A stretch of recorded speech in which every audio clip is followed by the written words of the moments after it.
Sanibonani guys, igama unqabile niphathela amazwi la inimba angomhla ka-18 May.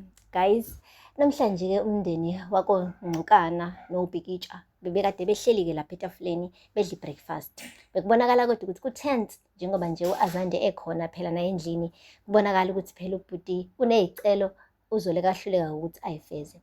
uZoleka bengakamtsheli-ke uLazarus ukuthi hayibo, lo bhuti lo umcela ukuthi amnikeze isikhundla sokuba yi-CEO abe yibamba laso the time yena ehambile la eSouth Africa. Lapho-ke guys, ubekade seyingelosi u-Azande phambi kwabanye abantu, befuna nje ukubukeka emuhle kunonceba benaye uLazarus. uLazarus umbuzile ukuthi uhleli kahle bhuti, wathi ewe kaloku yazi ndinakekela kamnandi apha endlini. Usithi unonceba hhayi ndizomxelela uDefne ukuba ayolanda-ke iy'mpahla zakho ey'sele laphaya kwi-mansion ukuze uqhubeke uhlale apha uze ube strong. Wabonga kakhulu guys u-Azande, waba yi-poet, waze wathi yazi it's funny ukuthi it took almost losing my life ukuthi-ke le family ibe united. Ndiyabona ukuthi izinyanya zakojola yizona ezindisindisile ukuze ndibe i-glue yakule family. Lapho guys uZoleka uloke nje enikini ikhanda la, uyabona ukuthi eyi lo mfana lo uyinyoka. Akupheli-ke lapho, umane nje wathi uLazarus, okay let us eat. Hhayi, omane wajokoja igrebhisi ngemfoloko, ubhuti waluma igrebhisi sebebuke ngqo uZoleka emehlweni, okukhombisa khona phela ukuthi usayifuna le offer le ukuthi ibekwe la etafuleni eduze kwakhe ukuthi abe yi-CEO yalaphaya eKhusela Tech. Guys, akupheli-ke lapho. Shuthi uqhawekazi-ke u-uncomfortable ngokuthi ethi meyale nangu Azande, ethi shona le nangu Azande. Uhambile wakuma wakhe-ke wamfica uma wakhe ematasatasa naye zama ukugqiba i-stress ngomsebenzi. Wathi mama, ngidinga ukuthetha nawe. Wathi okay qhawekazi, what is happening? Wathi mama, angikho comfortable ukuthi u-Azande u-around me. Yazi nje ukuba nje ngimbone side by side ingenze ngibe uncomfortable. Wathi ayibo, angithi wena uthe umdala manje, angithi wena uthe awusanidingi mina, usukhulile, then you need to put on your big girls panties. Uloke uye kuloku ngilandelela la, uloku ngitshela ukuthi awumfuni u-Azande eduze. You need to be strong kule industry, angithi. Ngakho-ke hamba manje emsebenzini. Guys, uqhawekazi wabona ukuthi no, ngathi uma wakhe-ke manje ayi akasamtreat njengaqala lakhe emenze sengathi uyingane, ngoba uyena oshilo phela ukuthi yena usemdala and she can stand on her own. So manje-ke usethi uma wakhe ayikhale, akenze lokhu akade kukhuluma manje. Ngathi amazwi-ke akade wakhipha ugela siyamhlula manje njengoba nje u-Azande sehlala nabo laphaya. Guys, uthe nje kusuka uqhawe emsebenzini wangena u-Azande. Wathi why ushushisa umntana ngalolu hlobo? Ayithulela nje guys uZoleka. Wathi no, it's fine though. Kubalulekile ukuba abazali bake bambuyise umntwana on the line mekuthi uyaphuma endleleni. Wazithulela nje guys uZoleka. Wathi ngiyabona ukuthi akakamxeleli u-husband about what I asked you. Wathi kodwa-ke ngisalindile njalo. Ungibeka nini as i-CEO laphaya eKhusela Tech?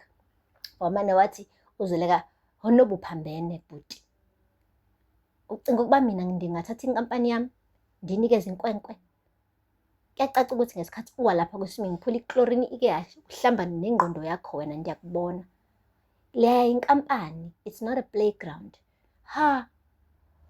Manje njengoba esebenzise leli gama elithi inkwenkwe, u-Azande guys liyamhlukumeza ngoba akahambanga phela waya osuthwini ukuyoluka ubhuti.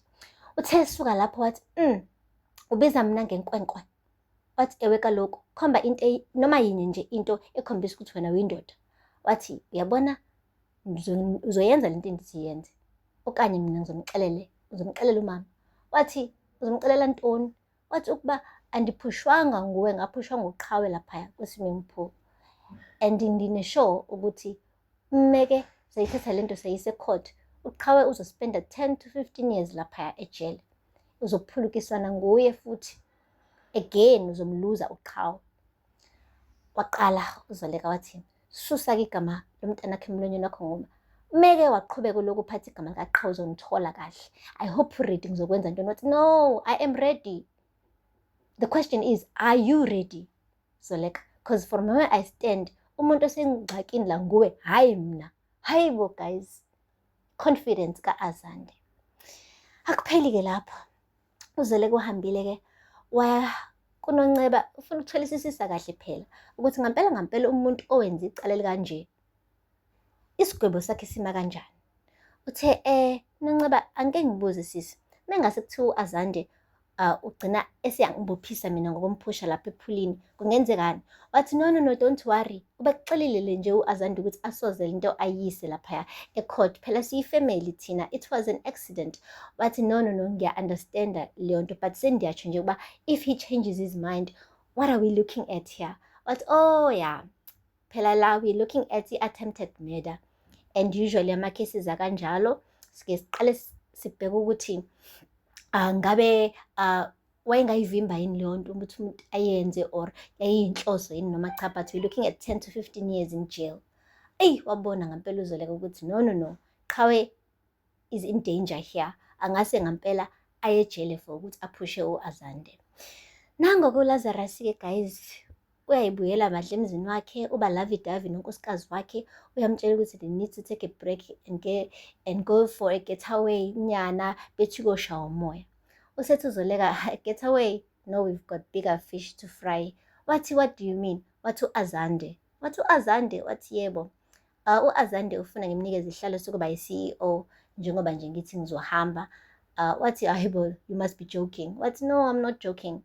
Angithi phela nje uneqiniso alaziwa against us and ufuna ukulisebenzisa-ke as leverage. Wathi what? Eyi, uthe sasho njalo bengena u-Azande wathi it looks like hubby knows now. So guys, aningitsheleke ninginikeza nini offer yami? Guys, wafutheka uLazarus. ULazarus waphenduka wabubhoro guys. Umane wamshaya ngequpha la alimele khona u-Azande. Wathi you're a snake. Siyakuthatha sikuzisa apha emzini wethu, uyancuma, you're smiling at our faces, kanti uyazi wena ukuthi uzosiphoyizena sonke la one by one. Wamukinya guys u-Azande emthunuka la aphuke khona engalweni. Wakhala u-Azande, wakhuza uZoleka. uLazarus wambamba ngqi, wangamdedela guys. Wayehlekisa ubala u-Azande wathi go ahead, hit me, do whatever you want, because efuna vele lokho ukuthi amacala abo ande, ukuze-ke mase sefika laphaya e-court ethi hayi no-husband wabo hayi impela uke wathi ukungithinta ngamanqindi kabili kathathu, so nimnike na-i-charge ye-assault. So nje guys, leya mfana loya, yay, he's on a mission and akanandaba ukuthi angalimala kangakanani as long as he gets this position. Yabo le position uma wakhe wamtshela esesemncinci ukuba uzoba i-CEO yase-Ingqukana Industries and manje useyifuna ngodlimi. Ubonile ukuthi uZoleka umphucile leli qatha emlonyeni and manje usenza noma yini ukuthi asigcine ehlalile lesi sihlalo uma wakhe amthembisa sona. Guys, yay! Yazi singiyasho nangokusho ukuthi ngathi benza iphutha uZoleka benoLazarus ukuthi bathi lo mntana akeze lapha ezosebenza eCosalatech bamnikeza neposition yokuba yi-CEO. That was the mistake they did. Ukuba bamiyeka nje waphindela emuva noma wakhe noma waqhubeka wayosebenza phesheya, ngaba bekho kulolu daka bakulona njengamanje. So you need to be careful who you bring in. Sometimes you bring in a snake that will later bite you. Guys, aphela lapho amazibela namhlanje, ngakhohle ukusubscribe and like and comment. Until next time, bye. Sanibonani guys, igama uNqabile ngiphathela amazibela eNimba angomhla ka-18 May. Guys, namhlanje ke umndeni wakoNgqukana noBhikitsha bebekade